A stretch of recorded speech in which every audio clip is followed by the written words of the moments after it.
wanita yang berboncengan sepeda motor berusaha mengejar pelaku pelecehan seksual yang kabur dengan motor.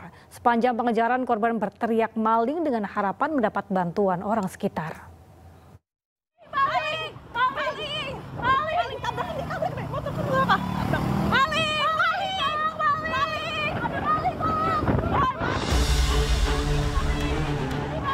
Dua wanita yang berboncengan sepeda motor berusaha mengejar pelaku pelecehan seksual yang kabur dengan motornya. Sepanjang pengejaran, korban berteriak maling dengan harapan mendapat bantuan orang sekitar.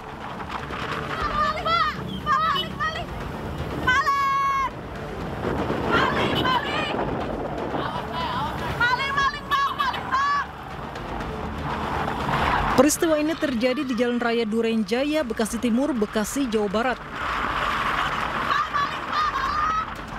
Namun sepanjang pengejaran, korban yang dilecehkan pelaku akhirnya kehilangan jejak karena padatnya lalu lintas. Menurut warga sekitar, begal payudara yang menimpa korban terjadi di persimpangan Jalan Raya Duren Jaya. Di kawasan tersebut kerap terjadi pelecehan seksual terhadap pengendara wanita. Korban telah melaporkan peristiwa yang menimpanya ke polisi. Dari Bekasi, Jawa Barat, Rahmat Hidayat melaporkan. Kita awali informasi Anyus pagi hari ini, pemirsa. Seorang pencuri motor babak belur dihakimi massa. Pelaku tertangkap usai kepergok korban saat merusak kunci motor menggunakan kunci T.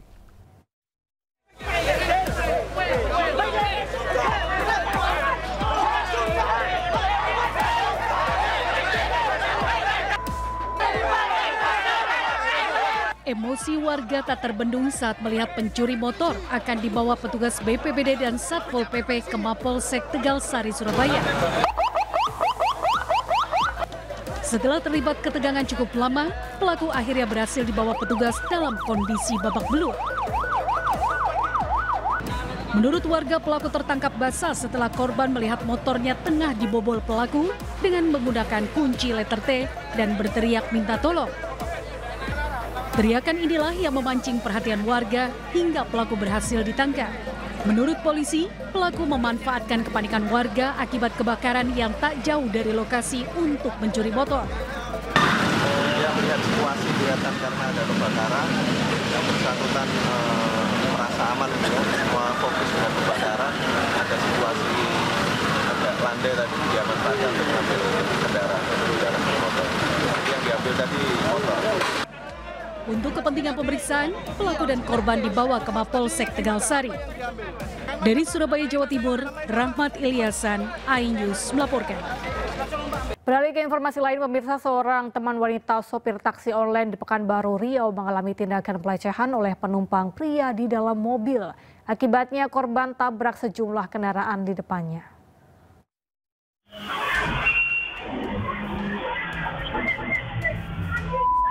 Detik-detik mobil taksi online menabrak seorang pengendara sepeda motor dan mobil di Jalan Tuanku, Tambusa, Pekanbaru Riau. Peristiwa kecelakaan itu terjadi gara-gara teman wanita supir ojol yang duduk di depan dilecehkan oleh penumpang.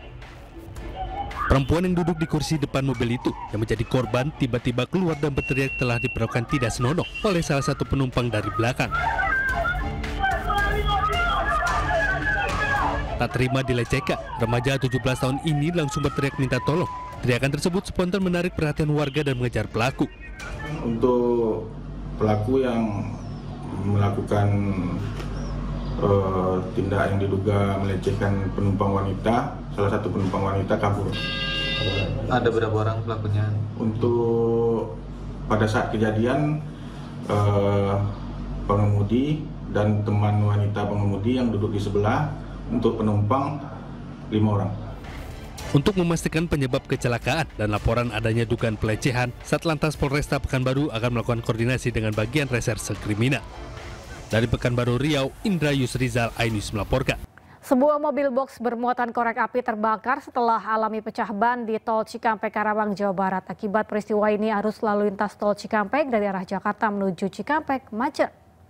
Mohon izin komandan, dapat dilaporkan terjadi laka di kilometer 64 800 Ambon. Sejumlah mobil box bermuatan korek api terbakar di ruas tol Cikampek kilometer 63, tepatnya di wilayah Kecamatan Purwasi, Kabupaten Karawang, Jumat siang. Sebelum terbakar, mobil sempat alami pecah ban kemudian oleng hingga terguling. Akibat kerasnya benturan kendaraan dan gesekan aspal, isi muatan yang mudah terbakar mengeluarkan api dan ledakan beberapa kali. Besarnya kobaran api membuat mobil hangus terbakar. Imbas peristiwa ini, arus lalu lintas dari arah Jakarta menuju Cikampek macet. Mobil pick up box berisikan korek gas pada saat di jalur 3 akan mendahului mengambil arus jalur keempat.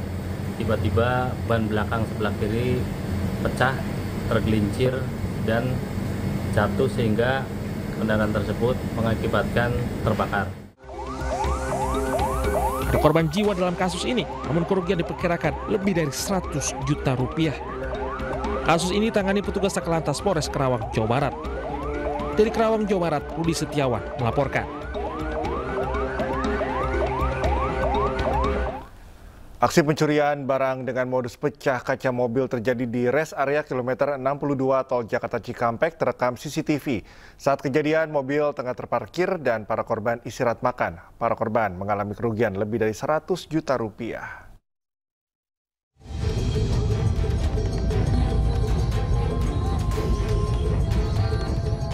Penyergapan tim Pusar Polres Karawang saat mengejar dua pelaku modus pencurian pecah kaca mobil. Nama kamu siapa? Iya. Penangkapan dilakukan setelah korbannya melapor ke Polres Karawang. Dua pelaku merupakan warga Tangerang. Satu pelaku ditangkap di minimarket daerah Tangerang dan satu lainnya di kediamannya. Sebelumnya, detik-detik saat aksi dua kawanan pelaku spesialis pencurian barang berharga dengan modus pecah kaca mobil terjadi saat mobil tengah diparkir di rest area kilometer 62 tol Jakarta Cikampek terekam CCTV. Saat kejadian, mobil minibus tengah ditinggal pemiliknya beristirahat untuk makan. Hanya dalam hitungan menit, pelaku berhasil menggasak 4 unit laptop, uang Rp19.500.000 dan barang berharga lainnya. Saat itu ditinggal untuk makan oleh para korban. Tanggal 10 Juni 2025 para pelaku bisa kita bekuk atau kita tangkap ketika mobil sudah terparkir, kemudian dipepet dari samping. Setelah itu pelaku beraksi dengan memecahkan kaca. Saat ditangkap, kedua pelaku tak berkutik dan segera dibawa ke Mapolres Karawang untuk pemeriksaan lebih lanjut. Akibat kejadian, keempat korban mengalami kerugian lebih dari 100 juta rupiah. Dari Karawang, Jawa Barat, Rudi Setiawan melaporkan. Aksi seorang pria mencuri di sebuah sekolah dasar Kota Pangkal Pinang, Bangka Belitung terekam CCTV dan viral. Pelaku menangis ketika saat ditangkap polisi di rumahnya.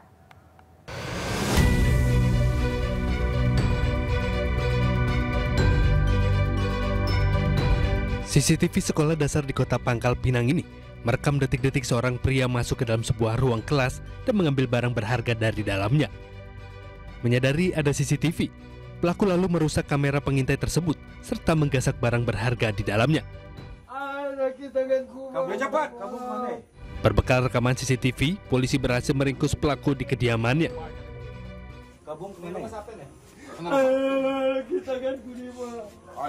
Saat ditangkap oleh petugas kepolisian, pelaku menangis sambil tak mengakui perbuatannya. Dari sekolah tersebut, pelaku menggasak sejumlah barang berharga seperti laptop, adaptor wifi, hingga menyebabkan kerugian 17 juta rupiah. Pagar sekolah dan merusak semua CCTV yang ada di sekolah, kemudian merusak pintu menggunakan kayu dengan cara memukul atau merusak bagian gagang pintu. Kemudian juga AS melakukan aksinya mengambil laptop dan alat-alat yang berada di dalam. Atas perbuatannya, pelaku terancam hukuman hingga 7 tahun penjara. Dari Pangkal Pinang, Bangka Belitung, Haryanto, iNews melaporkan. Ratusan masyarakat menggerebek lokasi yang dijadikan praktek prostitusi terselubung dan lapak minuman keras di Labuhan Batu Selatan, Sumatera Utara. Mirisnya lokasi tersebut diduga milik salah satu oknum PJ kepala desa. PJ Kades yang buka warung ese-ese di tempat kami ini. Puluhan warga di lingkungan Simaningkir, Kecamatan Kota Pinang, Labuhan Batu Selatan menggeruduk lokasi yang diduga dijadikan tempat prostitusi dan lapak minuman keras. Beberapa ruangan diperiksa warga, namun sayang tak satupun penghuni rumah ada di dalamnya.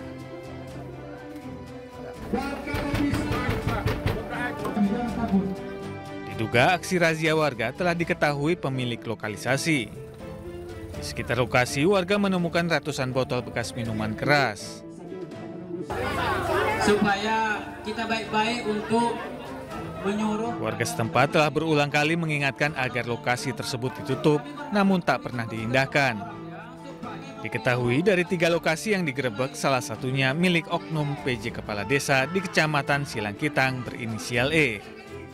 Jadi makanya sekarang kami turun ke lapangan untuk memastikan bahwasannya prostitusi ini harus ditutup. Selamat menunaikan ibadah sholat subuh untuk wilayah Jakarta dan sekitarnya. Anda kembali di News Pagi pemirsa. Heboh seorang kader Partai Solidaritas Indonesia menyebut Presiden ke-7 RI Joko Widodo telah memenuhi syarat menjadi nabi.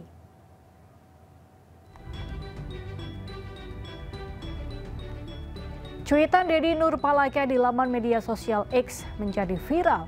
Cuitan itu mendapat retweet mencapai sekitar 2.900 dan balasan 1.200 komentar. Namun mayoritas pembahasan bernada kontra karena cuitan kader PSI itu dinilai tidak masuk akal. Terkait hal tersebut, Presiden ke-7 RI Joko Widodo meminta masyarakat bersikap rasional.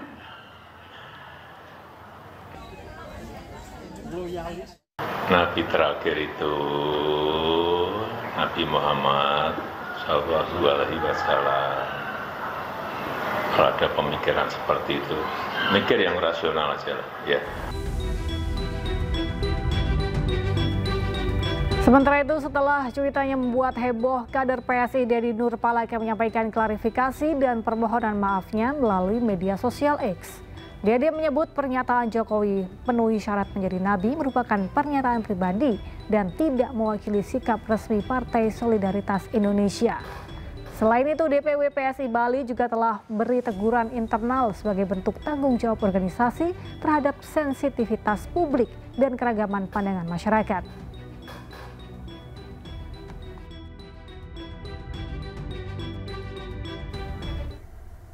Presiden ke-7 RI Joko Widodo angkat suara soal dirinya yang dikaitkan dengan nama kapal tongkang dan takbot yang diberi nama JKW Mahakam dan Dewi Iriana. Jokowi santai bahkan senang jika ada kapal yang ditulis namanya dan menjadi miliknya. Presiden ke-7 Republik Indonesia menanggapi santai soal keterkaitan dirinya dengan kapal tongkang dan takbot yang diberi nama JKW Mahakam dan Dewi Iriana. Jokowi mengaku tidak merasa terganggu dengan munculnya isu tersebut.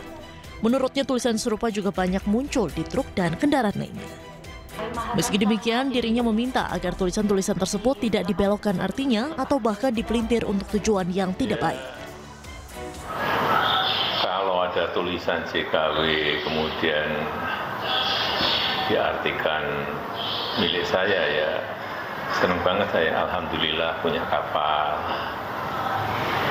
Nanti ada truk, ada tulisannya JKW lagi, oh itu miliknya Pak Jokowi, alhamdulillah lagi. Nanti ada apa lagi? Ada pesawat, moga-moga ada pesawat ditulis. Ada tulisannya JKW, miliknya Pak Jokowi lagi. Kaya raya lah saya. Nah ya berarti kan sudah ada klarifikasi, ngapain ditanyakan? Merasa nggak sih Pak? Apakah diberikan dengan kalimat JKW? Oh banyak kok, tulisan di truk juga banyak, saya lihat ada di bus juga ada. Biasa aja lah, biasa. Tapi harus jangan dibelokkan, jangan dipelintir, dianggap baik. Presiden ke-7 Jokowi juga menegaskan pihak pemilik sudah memberikan pernyataan sehingga tidak perlu diributkan lagi. Dari Solo, Jawa Tengah, Septiantoro, iNews melaporkan. Pemirsa, Presiden Prabowo Subianto mengingatkan untuk menjaga kekayaan alam Indonesia. Jajaran menterinya pun siap menjatuhkan sanksi pidana bagi perusahaan tambang yang melanggar aturan.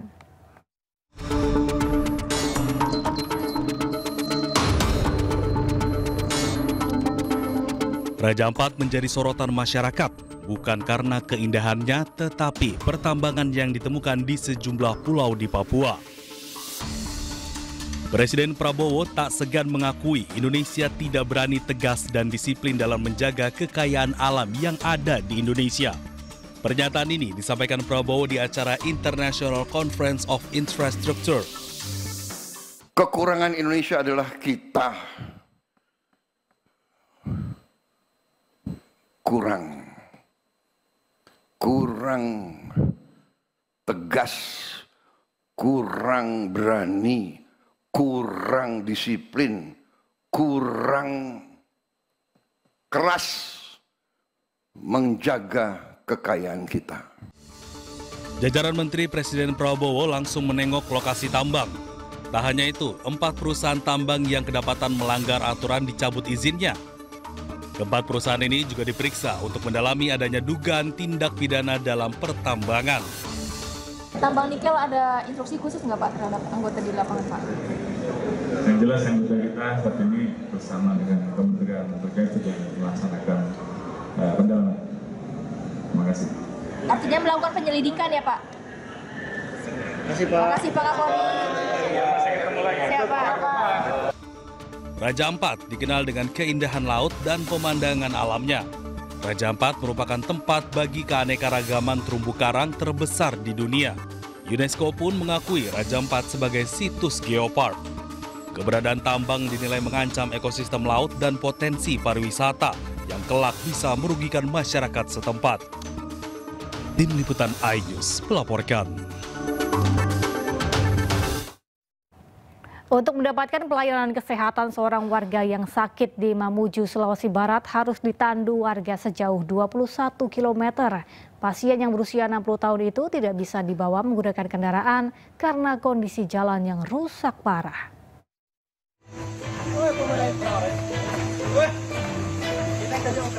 Sejumlah warga desa Kopeang, Kabupaten Mamuju, Sulawesi Barat bergotong royong menandu seorang warga yang sakit menuju puskesmas terdekat. Oteng 60 tahun tidak bisa dibawa menggunakan kendaraan karena kondisi jalan yang rusak parah. Selain jalan yang berlumpur dan licin, warga juga harus menempuh jarak sejauh 21 km agar bisa mengakses pelayanan kesehatan dasar. Menurut keterangan warga, jalan menuju desa Kopeang sudah puluhan tahun tidak pernah dibenahi. Dan ini bukan pertama kalinya terjadi. Saya atas nama Muhammad Alri selaku masyarakat desa Kopeang berharap kepada pemerintah daerah maupun pusat agar ada perhatian perbaikan jalan ke desa kami, di mana bertahun-tahun kami telah melalui jalanan yang sangat memprihatinkan ini. Selain mempermudah akses kesehatan, perbaikan jalan juga bisa meningkatkan roda perekonomian warga desa Kopeang. Dari Mamuju, Sulawesi Barat, Freddy iNews melaporkan. Kembali di iNews Pagi, pemirsa, Presiden Prabowo Subianto menerima panggilan telepon dari Presiden Amerika Serikat Donald Trump. Belum ada keterangan resmi terkait isi perbincangan Prabowo dan Donald Trump.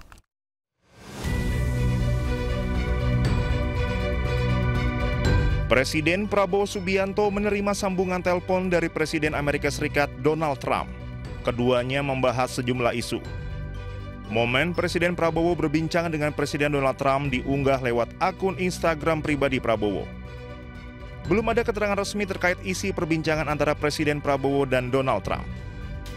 Sebelumnya, Prabowo dan Donald Trump juga pernah berbincang melalui sambungan telepon. Mereka sempat melakukan panggilan telepon pada 11 November 2024 usai Trump terpilih sebagai Presiden Amerika Serikat. Dalam kesempatan tersebut, keduanya saling memuji satu sama lain. Proyek Giant Sea Wall terus dikembangkan oleh pemerintah. Rencananya pembiayaan program tersebut akan menggunakan APBN dan anggaran daerah Kota Jakarta.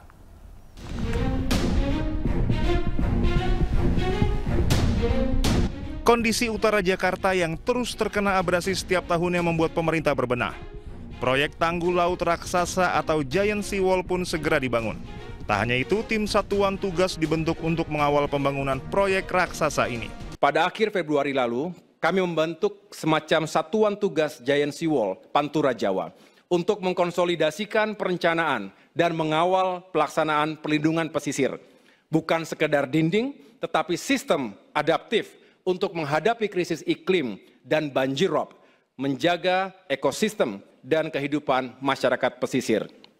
Arahan Bapak Presiden tersebut bukan hanya merupakan respons teknis, tapi sebuah keputusan yang berani untuk menyelamatkan masa depan jutaan rakyat di pesisir utara Jawa. Presiden Prabowo Subianto juga menyatakan komitmennya untuk membangun Giant Sea Wall. Dalam acara International Conference on Infrastructure, Prabowo sempat mencari Gubernur Jakarta, Pramono Anung, untuk membahas pendanaan proyek raksasa ini. Gubernur DKI dukung proyek ini atau tidak? Saya dapat jawaban dukung. Alhamdulillah. Karena APBD-nya DKI sangat besar. Jadi saya bilang, DKI harus urunan. Pemerintah pusat urunan.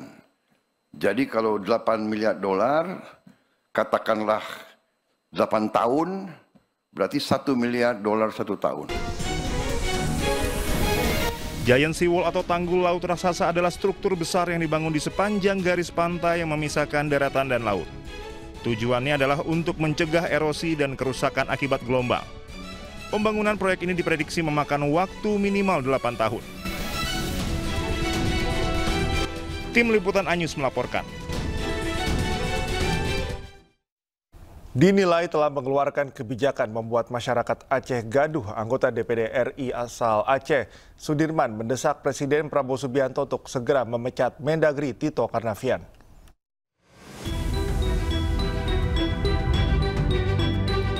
Keputusan Menteri Dalam Negeri tahun 2025 mengenai penyerahan 4 pulau di Kabupaten Aceh Singkil kepada Provinsi Sumatera Utara kini telah memunculkan kegaduhan, terutama bagi masyarakat Aceh dan Sumatera Utara.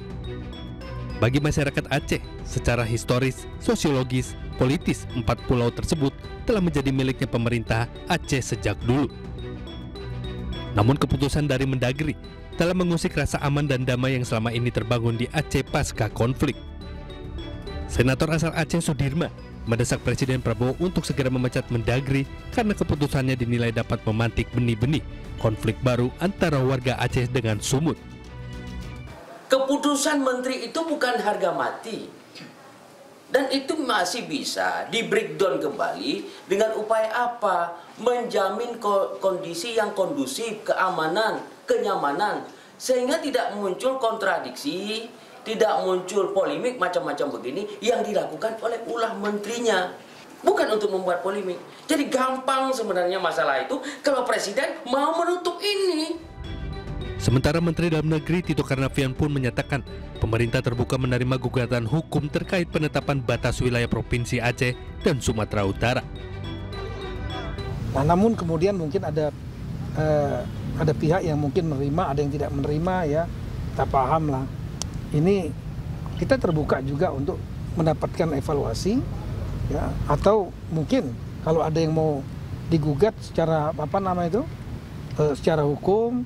Betul misalnya, ya, kita juga nggak keberatan. Kita juga tidak ada kepentingan personal. 4 pulau yang menjadi rebutan tersebut yaitu Pulau Panjang, Lipan, Mangkir Kecil, serta Mangkil Besar.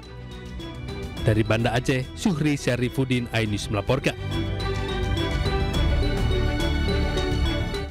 Sementara itu, Wakil Presiden ke-10 dan ke-12 RI, Yusuf Kala, menanggapi polemik 4 pulau di Aceh Singkil yang oleh Mendagri diputuskan masuk dalam wilayah Sumatera Utara. JK menegaskan pendirian Provinsi Aceh diatur oleh undang-undang sehingga sengketa 4 pulau antara Aceh dan Sumatera Utara tidak bisa diganti dengan keputusan Menteri.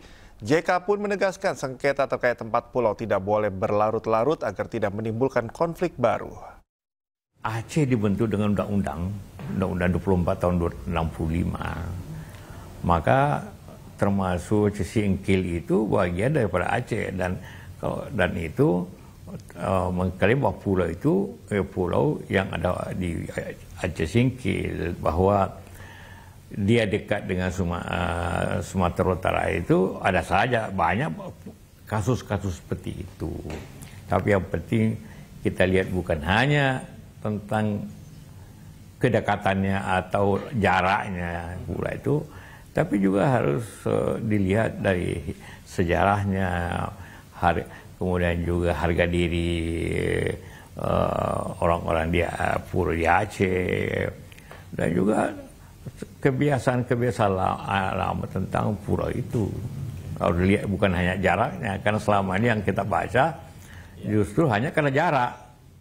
Ya sekali lagi pendirian Provinsi Aceh sebagai provinsi dengan otonomi khusus itu dengan Undang-Undang 24. Jadi kalau secara umum termasuk pulau yang diklaim oleh Aceh itu Singkil bagian dari Aceh. Jadi tentu dari segi sistem hukum undang-undang lebih tinggi dibanding Kepmen kan. Jadi agak sulit tentu itu dirubah dengan Kepmen karena yang mendirikan Aceh itu undang-undang. Barangkali Anda sudah berkomunikasi dengan Mendagri soal ini seperti apa, Pak? Iya, saya berkomunikasi dengan beliau dan saya yakin maksudnya baik.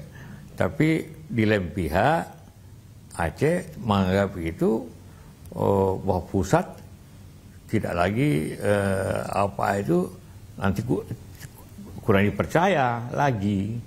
Sulit bagi kita semua yang sudah bekerja baik dengan teman-teman untuk kedamaian di Aceh, nanti lagi timbul masalah baru. Jadi dan di samping itu sejarah ada diulas di sejarah sejak dulu.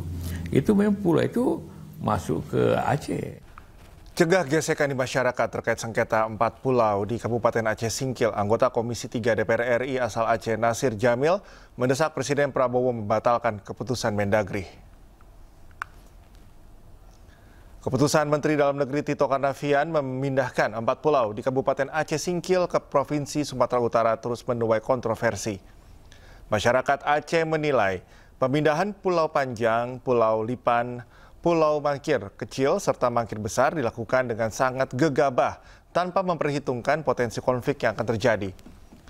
Untuk mengantisipasi konflik yang terjadi di Aceh dan Sumatera Utara, anggota DPR RI dari Aceh, Nasir Jamil, meminta Presiden Prabowo Subianto memerintahkan Mendagri segera membatalkan SK pemindahan 4 pulau tersebut. Kami bersama anggota DPD RI dan juga teman-teman DPR RI sedang mengusahakan sekuat tenaga agar 4 pulau itu kembali lagi ke Aceh, karena kami meyakini bahwa surat atau keputusan Mendagri itu bukan harga mati. Dia bisa direview dan mudah-mudahan Presiden Prabowo Subianto bisa meninjau dan mengingatkan Mendagri soal keputusannya itu.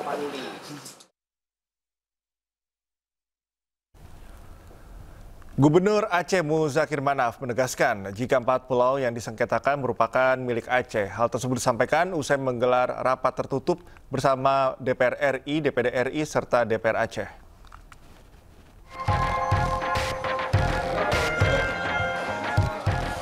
Gubernur Aceh Muzakir Manaf bersama anggota DPR RI, DPD RI, serta anggota DPR Aceh mengadakan pertemuan tertutup pasca SK Menteri Dalam Negeri yang memasukkan 4 pulau milik Provinsi Aceh di Kabupaten Aceh Singkil ke wilayah Sumatera Utara. Rapat yang berlangsung selama 2 jam menyepakati ke 4 pulau yang sedang disengketakan di Kabupaten Aceh Singkil tetap dipertahankan dan berada di bawah pemerintahan daerah Provinsi Aceh. Itu hak kita, kewajiban kita. Wajib kita pulau itu adalah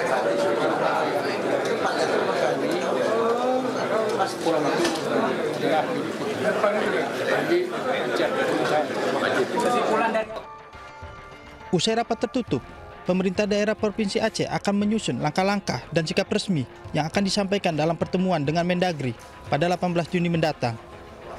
Dari Banda Aceh, Syukri Syarifuddin, iNews melaporkan. Sengketa rebutan 4 pulau, Gubernur Sumatera Utara Bobi Nasution siap duduk bersama dengan Gubernur Aceh dan Menteri Dalam Negeri. Bobi membantah ada minyak dan gas bumi di 4 pulau yang diperebutkan.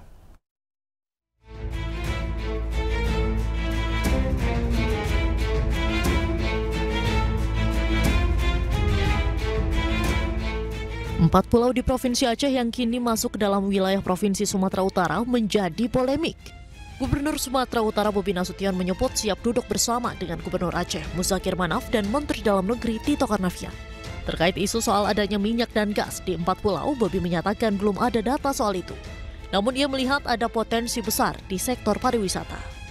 Kalau untuk masalah milik siapa itu pulau, mohon maafnya, mau kami bahas dari pagi sampai pagi lagi pun sebenarnya nggak ada solusinya. Makanya saya sampaikan di situ ya, kalau kita mau bahas, ayo sama-sama. Kami terbuka kalau memang hal itu mau diulang kembali pembahasannya ke pemilihan, kami terbuka. Memang kalau bilang Sumut harus menyerahkan, nggak ada wewenang kami menyerahkan. Kan kita lihat pertama dari sektor pariwisata pasti bagus. Untuk yang lain tentunya pasti harus ada data yang menunjang ya, apakah ada katanya ada minyak, ada gas. Kalau data itu saya nggak pegang. Sementara itu Gubernur Aceh Muzakir Manaf menegaskan 4 pulau yang ditetapkan Kemendagri masuk wilayah Sumatera Utara masuk ke dalam kewenangan Aceh. Ia mengaku memiliki sejumlah bukti atas klaimnya tersebut. Kami punya pulau itu sebenarnya itu kewenangan Aceh. Jadi kami punya alasan kuat, punya bukti kuat, punya data kuat. Nah, sejak dulu kala itu memang hak Aceh, kewenangan punya Aceh. Jadi saya rasa itu memang betul-betul Aceh di segi apa saja. Di segi geografi, di segi sejarah, di segi perbatasan itu memang hak. Jadi tidak perlu diminta apalagi. Itu saja. Sebelumnya 4 pulau yang menjadi rebutan antar Provinsi Aceh dengan Sumatera Utara, yakni Pulau Panjang, Pulau Lipan, Pulau Mangkir Besar, dan Pulau Mangkir Kecil. Pada 25 April 2025, melalui keputusan Menteri Dalam Negeri, 4 pulau yang menjadi rebutan dinyatakan masuk dalam wilayah Kabupaten Tapanuli Tengah, Provinsi Sumatera Utara. Tim Liputan iNews melaporkan. Gubernur Jakarta Pramono Anung belusukan mengecek pembangunan tanggul penahan banjirop atau banjir pesisir di kawasan Muara Angke, Penjaringan, Jakarta Utara. Gubernur Jakarta Pramono Anung menargetkan pembangunan tanggul yang masuk dalam proyek National Capital Integrated Coastal Development atau Giant Sea Wall sepanjang 1,4 km rampung akhir Desember 2025. Pramono mengecek ketinggian air di pesisir utara Jakarta dan mengecek kondisi tanggul beton yang telah berdiri di wilayah Muara Angke. Pramono akan melanjutkan pembangunan tanggul sepanjang 1 km pada 2026 sehingga nantinya terbangun tanggul sepanjang 2,4 km untuk mencegah banjirop di Muara Angke. Sementara itu anggaran yang disiapkan mencapai 52 miliar rupiah.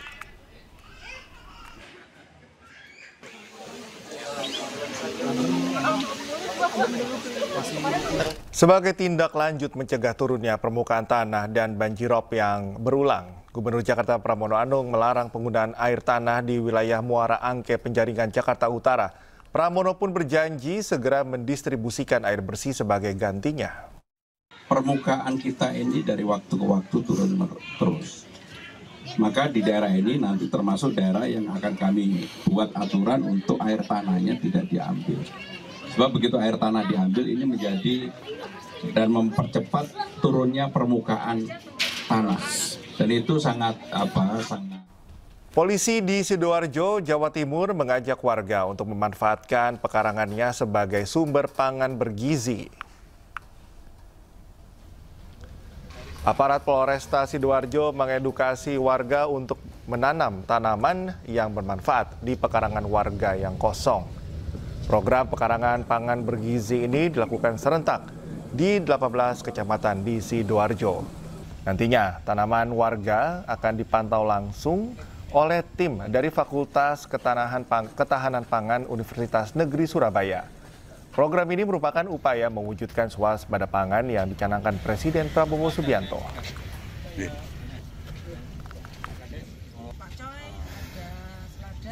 Pangan bergizi ini Jadi kami laksanakan menindaklanjuti ataupun mengimplementasikan apa yang menjadi program dari Bapak Presiden Republik Indonesia, kemudian dari Bapak Kapolri dan Bapak Kapolda.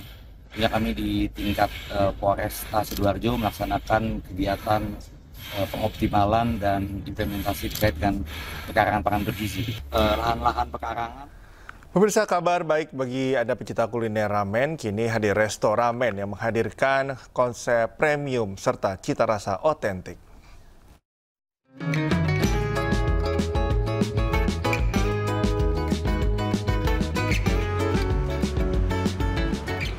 Setelah sukses di berbagai kota, Ramenia resmi meluncurkan gerai baru dengan konsep premium bernama Ramenia Reserve. Gerai ini menjadi yang terbesar dan pertama mengusung konsep ramen premium di Indonesia. Interior bergaya Jepang yang elegan, area 2 lantai yang luas dan nyaman, serta jam operasional selama 24 jam non-stop menjadi keunggulan utama yang ditawarkan Ramenia Reserve.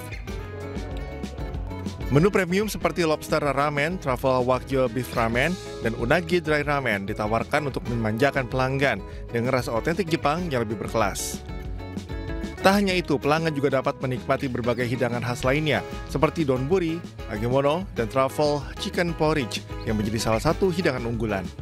Menunya di sini yang tadi saya sampaikan juga yang pastinya lebih eksklusif karena di sini kita ada topping lobster, ada wagyu juga, daging wagyu. Jadi semuanya di sini lebih high kualitas lah, lebih mungkin range harganya juga berbeda ya dari ramennya yang biasanya.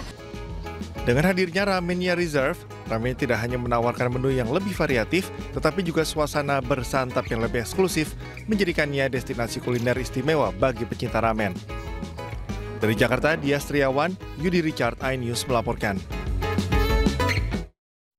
Pemirsa, gelaran bazar perlengkapan luar ruangan atau outdoor kembali digelar untuk kesekian kalinya. Ajang yang ke-10 di tahun 2025 ini menampilkan ratusan produk outdoor produksi dalam negeri atau UMKM Indonesia dengan berbagai jenis produk, mulai pakaian hingga perlengkapan kegiatan luar ruangan lainnya.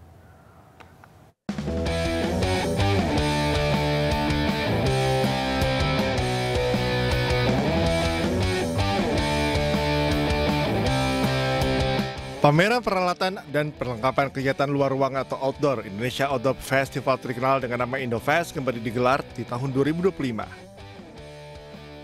Indofest 2025 diikuti oleh ratusan brand baik lokal maupun luar negeri yang menampilkan berbagai produk seperti pakaian, sepatu, tenda, serta perlengkapan kegiatan luar ruangan lainnya dengan berbagai promo atau potongan harga spesial. Tahun ini penyelenggara mengambil tema Outdoor More Collaboration dengan menjalin kolaborasi dengan banyak pihak seperti brand atau merek, komunitas hingga pemerintah. Gelaran Indofest 2025 juga ingin menggaungkan kepedulian terhadap alam, karena saat ini kegiatan outdoor atau yang berhubungan dengan alam semakin banyak digemari oleh berbagai kalangan. Pameran semua produk outdoor buatan Indonesia lebih banyak di lokal, kemudian juga ada services, kemudian juga ada komunitas yang semuanya hampir lebih 200 booth, dimulai dari hari Kamis kemarin sampai hari Sabtu dengan temanya More Outdoor, More Kolaborator. Baru hadir hari ini ya? Baru hari ini. Memang setiap tahun datang ke Indofest? Alhamdulillah udah 2 tahun ini tahun yang ketiga saya hadir kemarin. Ya. Ini tiap tahun hadir, apa Pak yang dicari untuk di tahun ini Pak? Sebenarnya tergantung kebutuhan sih ya. Kadang-kadang kan kita butuh trip ke sana, kita butuhnya ini, trip ke sini butuhnya ini, tergantung kebutuhan aja sih. Untuk Indofest 2025, penyelenggara menargetkan 75.000 pengunjung selama gelaran acara, yaitu 12 Juni hingga 15 Juni 2025 dengan target perputaran uang sebesar 120 miliar rupiah. Dari Jakarta, Steven Patinama, Leman, iNews melaporkan. Pemirsa, MNC Group melalui MNC Vision Networks bersama dengan MNC Peduli menyalurkan bantuan perangkat elektronik dan peralatan olahraga ke Sekolah Luar Biasa B dan C Krishna Murti, Jakarta Selatan. Bantuan itu disalurkan melalui kegiatan Corporate Social Responsibility untuk menunjang pembelajaran para siswa yang berkebutuhan khusus.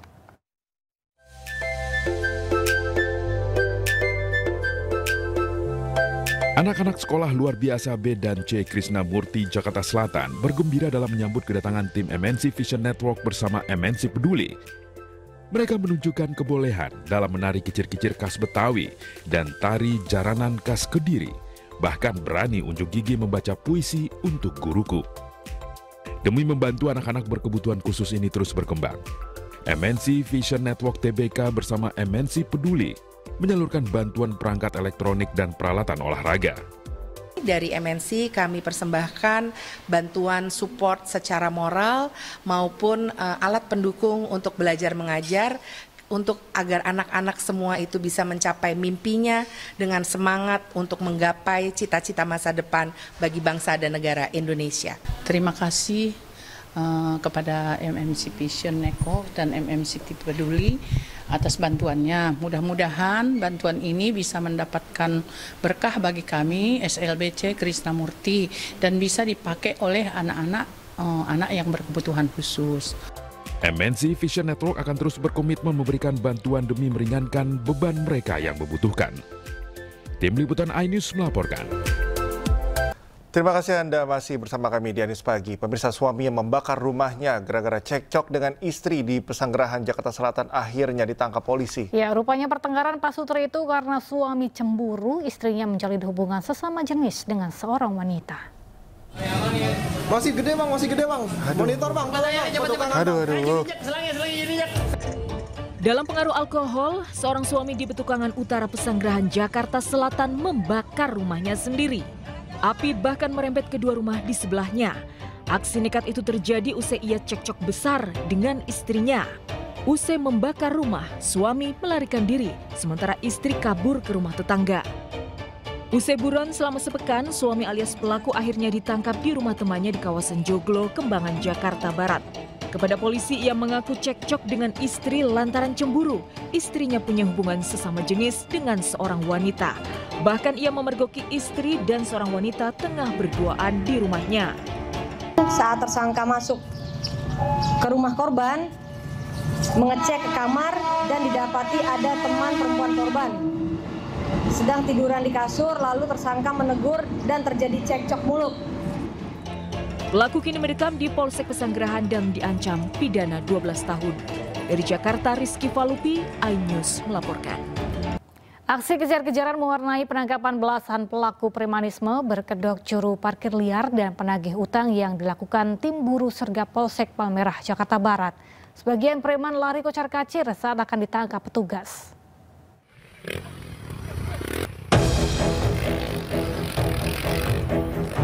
Aksi kejar-kejaran terjadi saat petugas tim buser unit Reskrim Polsek Palmerah, Jakarta Barat berupaya menangkap seorang juru parkir liar. Kejar-kejaran petugas dengan juru parkir liar tersebut mulai dari jalan raya hingga ke pemukiman warga. Sementara itu salah satu preman berusaha melawan menolak penangkapan petugas.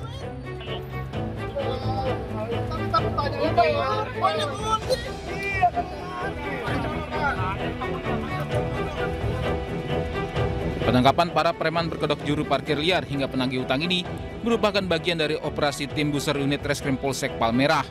Polisi mengamankan 19 pelaku premanisme yang kerap meresahkan masyarakat, serta menyita 2 unit sepeda motor milik debt collector. Kemudian untuk hasil daripada kegiatan ini dapat kita amankan yaitu 15 orang dari Pak Oga dan juga parkir liar, kemudian 4 orang debt collector yang berhasil kita amankan. Kemudian kami juga berhasil mengamankan yaitu 2 bendera ormas dan juga 2 unit kendaraan dan juga uang hasil daripada parkir liar Pak Oga.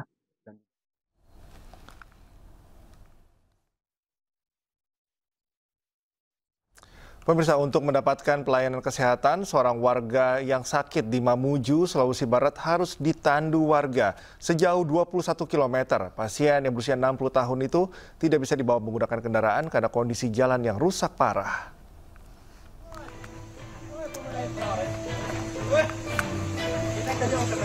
Sejumlah warga desa Kopeang, Kabupaten Mamuju, Sulawesi Barat bergotong royong menandu seorang warga yang sakit menuju puskesmas terdekat. Oteng 60 tahun tidak bisa dibawa menggunakan kendaraan karena kondisi jalan yang rusak parah. Selain jalan yang berlumpur dan licin, warga juga harus menempuh jarak sejauh 21 km agar bisa mengakses pelayanan kesehatan dasar. Menurut keterangan warga, jalan menuju Desa Kopeang sudah puluhan tahun tidak pernah dibenahi. Dan ini bukan pertama kalinya terjadi. Saya atas nama Muhammad Alri selaku masyarakat Desa Kopeang berharap kepada pemerintah daerah maupun pusat agar ada perhatian perbaikan jalan ke desa kami, di mana bertahun-tahun kami telah melalui jalanan yang sangat memprihatinkan ini. Selain mempermudah akses kesehatan, perbaikan jalan juga bisa meningkatkan roda perekonomian warga Desa Kopeang. Dari Mamuju, Sulawesi Barat, Freddy Ainus melaporkan. Beralih ke informasi lain, pemirsa, pebiliar Indonesia Hendrik Serhan berhasil menjuarai turnamen biliar Harley Davidson Club Indonesia atau HDCI 9 Ball Open 2025. Hendrik keluar sebagai juara usai menaklukkan pebiliar asal Filipina Ivan Maluto dengan skor meyakinkan 7-3.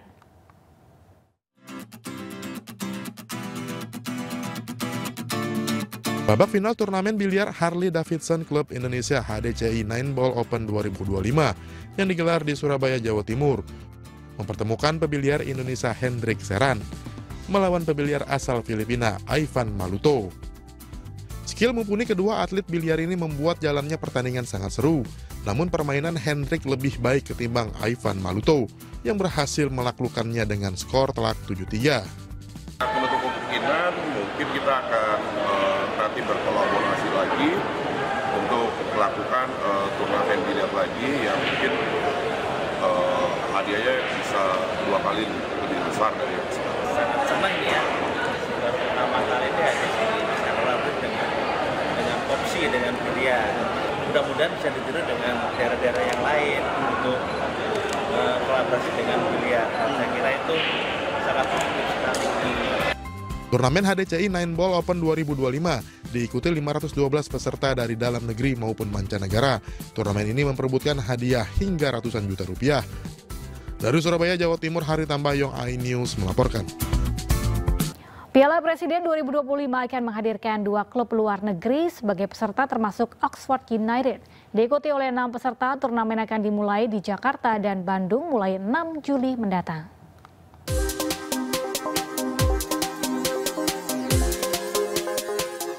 Turnamen pramusim Piala Presiden 2025 akan dimulai pada 6 Juli mendatang.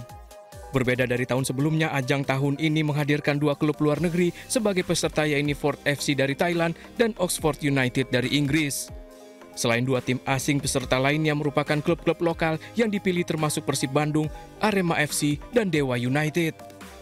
Piala Presiden 2025 ini juga akan menghadirkan tim Indonesian All-Star yang komposisinya terdiri dari pemain lokal terbaik.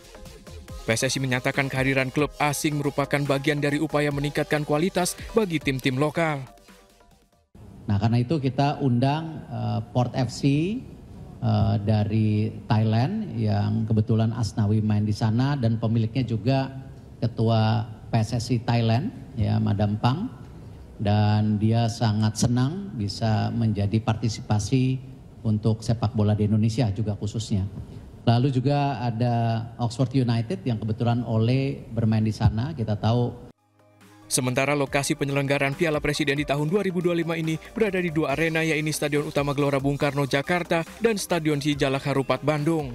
Laga pertama untuk pembukaan akan digelar di GBK, lalu berikutnya di Bandung. Dari Jakarta, Ismalia Pandu Priyo Arji, iNews melaporkan.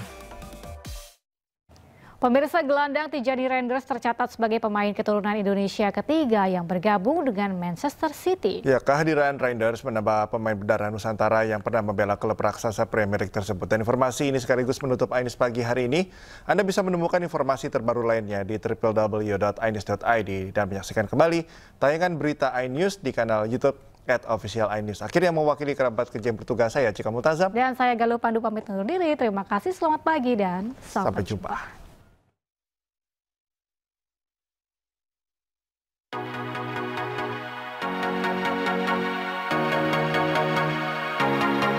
Penampilan impresif Tijani Reinders bersama AC Milan membuat Pep Guardiola kepincut merekrutnya. Terlebih Manchester City baru kehilangan gelandang legendaris mereka, Kevin De Bruyne. pemain keturunan Indonesia yang kini menjadi andalan timnas Belanda ditransfer dengan harga 46 juta pound sterling atau setara 1,3 triliun rupiah. Tijani merupakan pemain ketiga keturunan Indonesia yang bermain di Manchester City. Darah Nusantara berasal dari sang ibunda, Angelina Leka Tompesi, asal Maluku. Sementara sang ayah, Tijani, Martin Reinders, mantan pesepak bola Belanda. Uniknya, Tijani memiliki seorang adik, Eleanor Reinders, yang memilih membela timnas Indonesia. Sebelumnya, Manchester City memiliki pemain keturunan Indonesia asal Maluku lainnya, yakni Nigel de Jong, pernah menjadi andalan lini tengah City pada 2009 hingga 2012. Sementara mantan Akademi Spurs, Gabriel van Wilhoff-King, yang memiliki ayah dari Yogyakarta, saat ini berstatus pemain bintang Akademi Manchester City. Gabriel sempat diminati Bima Sakti untuk membela Indonesia di Piala Dunia U17 2023 dan U20, namun sang pemain masih menolak dinaturalisasi.